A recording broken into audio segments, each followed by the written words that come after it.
विधानसभा निवडणुकीमध्ये आतापर्यंतचं सर्वात मोठं यश मिळवलं भाजपकडे बहुमतासाठी फक्त 12 जागा कमी आहेत। मात्र पुढच्या वेळेस भाजप 100%चा अजेंडा राबवण्याची दाट शक्यता आहे।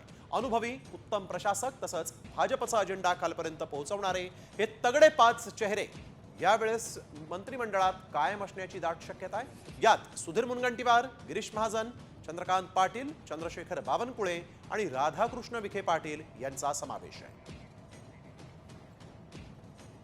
विदर्भात रेकॉर्ड ब्रेक 7व्यांदा विधानसभेमध्ये गेलेत सुधीर मुनगंटीवार।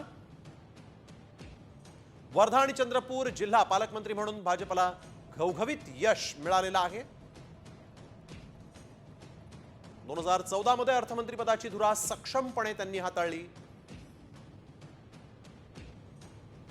कल्पक योजना आखणं प्रशासकीय यंत्रणेकडून राबवून घेण्यात त्यांचा हातखंडा आहे। राज्याच्या आर्थिक, सामाजिक, राजकीय परिस्थितीची खडानखडा माहिती असणाऱ्यांमध्ये सुधीर मुनगंटीवार यांचं नाव प्रथम येतं। चंद्रशेखर बावनकुळे प्रदेशाध्यक्ष म्हणून विधानसभेत भाजपसह महायुतीला दणदणीत यश मिळालंय।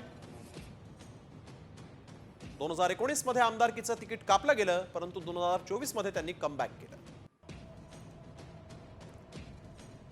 2014 मध्ये ऊर्जा मंत्रिपदाचा कारभार देखील त्यांनी सांभाळला। अधिकाऱ्यांवर अंकुश ठेवणारा मंत्री म्हणून चंद्रशेखर बावनकुळे यांचं नाव येतं। सरकारला गती देण्यासाठी बावनकुळेंचा चेहरा महत्त्वाचा आहे।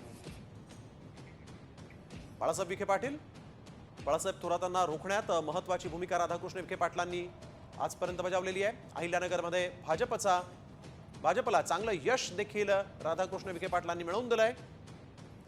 मराठा चेहरा तसंच प्रशासनाचा उत्तम अनुभव।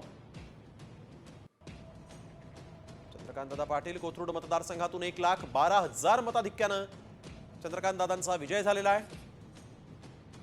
उत्तम संघटक म्हणून भाजपमध्ये त्यांची एक विशेष ओळख आहे।